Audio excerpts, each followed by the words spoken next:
Eto mga kababayan, mainit na balita at pinag-uusapan talaga, nagtre-trending ngayon ito, no? Sa lahat ng social media, panibagong whistleblower na naman. Opo, tama po, narinig nyo, whistleblower. So, no, sa dating partido ni Bong Revilla, mga kababayan. At dito nga sa balitang ito ay meron siyang isiniwalat, no, na kung sino-sinong katransaksyon nila at ni Senator, former Senator Bong Revilla. Naku, wala talagang kadala-dala itong si Bong Revilla. After ng Napoles, mas malaki ang kanyang mga kinikickback dito sa flood control at sa mga ghost project issue sa DPWH nung panahon ni Digongyo. So eto mga kababayan, pakinggan natin ang pagbabalita, no, ng Bilyonaryo News Channel at bago tayo magbigay ng ating reactions. Let's all watch this. May bagong whistleblower. Isang dating tauhan daw ni former Senator Bong Revilla ang lumapit sa Bilyonaryo News Channel para idiin ang pagkakasangkot ng kanyang dating boss sa flood control corruption scandal. Ang detalye sa unang bahagi ng exclusive agenda report ni Hannah T. Tinakarga lang sa VIP car namin pero alam namin pera yun. Hindi kami pwedeng magbukas noon. Pag dinadalan siya ng kontraktor, pag dinadalan siya ng pera ni Yusek Bernardo. Pinatotohanan ng dating tauhan ni former Senator Bong Revilla ang kaugnayan nito kay dating DPWH Undersecretary Roberto Bernardo. Lumapit si alias J sa Bilyonaryo News Channel para isiwalat ang mga kaalaman niya tungkol sa dating senador. Si Bernardo ang nagdetalye ng di umano'y pagtanggap ni Revilla ng kickback sa humigit kumulang 1.5 billion worth of projects in total.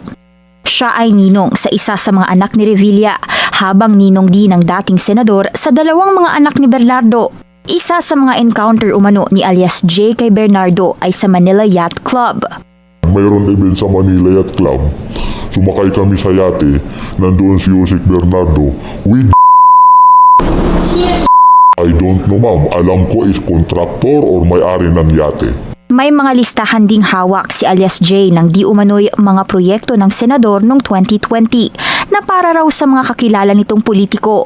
Sa kanya yan, mga priority project niyan, may mayor, may congressman, may governor, hanggang nakarating siya sa Mindanao. Aabutan daw ni Revilla ng kung tawagin niya ay tulong kapag mataas ang ranggo ng senador sa distritong iyon. 2019 ang tumakbo si Revilla sa pagkasenador. Halimbawa, mayor ka ng isang bayan, hihingi ka ng tulong, 20 million. Bago ka ririlisan, titingnan muna sa record o bago niyo yan rilisan, tingnan niyo muna kung pangilan ako. Nang tanungin ng BNC kung bakit siya may hawak nito, sagot ni alias J, isa raw ito sa mga dokumentong iniwan ng dating senador sa isang sasakyan. And itinabi ko dahil baka sa akin hanapin dahil ako ang duty during that time. Isa si alias J sa mga senior aide ni Revilla na dekada na umanong pinagkatiwalaan ng kanilang pamilya. Ang mga dokumentong ipinresenta niya sa amin, isinumite na raw niya sa Office of the Ombudsman para masilip ang mga ito. Umalis sa puder ng mga Revilla si alias J noong 2024. Napagdesisyonan daw niyang lumantad sa amin para patunayan umanong totoo ang mga aligasyon laban sa senador.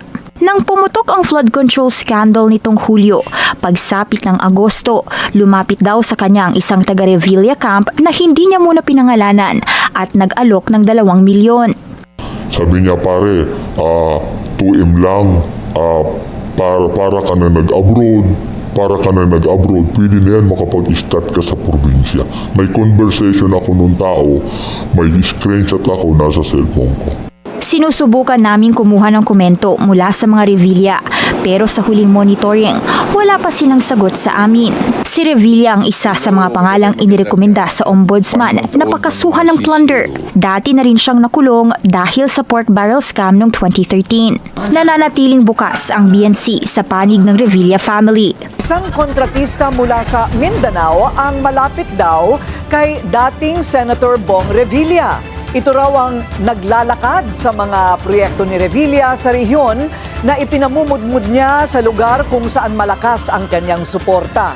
Ang detalye sa ikalawang bahagi ng exclusive agenda report ni Hannah T. May malapit umanong kontratista kay dating Senador Bong Revilla. Ayon yan sa whistleblower na si Alias J na dating tauhan ni Revilla na lumapit mismo sa Billionaire News Channel para isiwalat ang kanyang nalalaman tungkol sa Revilla family. Siya raw ay tinatawag na Ray Cas.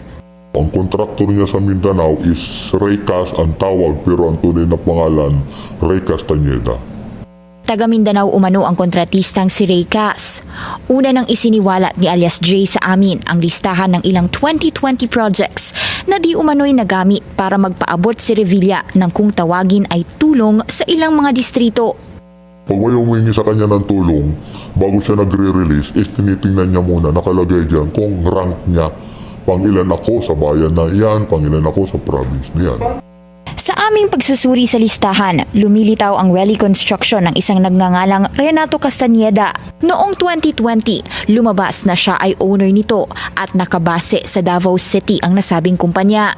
Sabi ni Alias J sa amin, si Ray Cas umano ang nakakakilala sa iba pang mga kontratista para matulungan ang senador sa mga proyekto. Hindi bababa sa 600 million peso worth of projects ang di umano'y inasikaso ni Ray Cas para sa senador.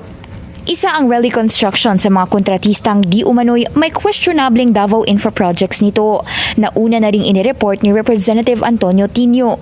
Sa kanyang pag-iimbestiga noon, ipinanawagan din niya ang mabusising investigasyon sa mga proyekto sa Davao, partikular ang flood control projects sa Davao at Matina Rivers mula 2019 hanggang 2022. Una nang lumitaw ang pangalan ni Revilla sa flood control scandal matapos idetalye ni dating DPWH Undersecretary Roberto Bernardo na siya mismo ang nag-deliver sa bahay ni Revilla sa Bacoor City, Cavite ng di umano'y kickback para sa senador. Pinatotohanan din ni Alias J sa amin ang relasyon ni Revilla at Bernardo. Sa dami kong alam sa pamilya nyo, wala kayong ibang dapat gawin kundi ipapatay ako. As simple as that. Hindi ako natatakot madimanda, hindi ako matatakot asuntuin. Bakit? Malakas ang ebidensya ko dahil marami akong alam sa kanila. So ayan mga kababayan, natunghayan natin natunghayan natin itong pasabog na ito at naku po. Naawa ako sa sambayan ng Pilipino dahil merong mga ganitong klase ng opisyal ng ating lipunan, ng ating bansa, sa Senate at sa mga kongresista na dadawit sa mga ganitong klase ng issue. 'Di ba? Ang kawawa dito tayong mga taong bayan, mga kababayan ko. Dahil nalugmok na tayo sa korupsyon, nalugmok na tayo sa kahirapan dahil sa mga tampalasang ito. Sa mga ganitong klase ng mga niluluklok natin sa gobyerno. Kaya maging maging wais na tayo sa darating na eleksyon sa 2028, 'di ba? Matagal pa naman, ilang taon pa. Makakaisip pa tayo, makakapag-isip pa tayo ng kung sino ang dapat nating iboto. Hindi yung nakita nyo lang malakas, narinig nyo lang malakas ito, eto na, susunod na kayo sa boto. Hindi po ganun. Kailangan mawala yung mga ganitong buhaya na salot sa lipunan. 'Di ba? Alam naman natin mga kababayan, nung panahon ni Duterte, sandamukal ang mga ghost project at mismo si Duterte po ang nagsabi niyan, pero wala siyang ginawa para panagutin yung mga nasa flood control issue at ghost project. Kasama muli tayo sa panibago reaksyon at pagbibigay ng opinion. So vote wisely sa darating na eleksyon. Kayo comment down below kung ano ang masasabi nyo sa pasabog ni Tatay. Dahil ibang klaseng pasabog to. At sabi niya siguro sa sarili niya, matanda naman ako, mamatay man ako, 'di ba? Na pagdaanan ko na lahat. Hindi na rin siguro kinaya ng konsensya ni Tatay at meron pa siya mga screenshot. 'Di ba? Yan ang matindi diyan. Kaya antabayanan natin yung mga susunod na mangyayari kung sino-sino ang magsasama-sama sa Oblo. Once again, ito po ang inyong kabengador, kabirador, Birador Pikwa.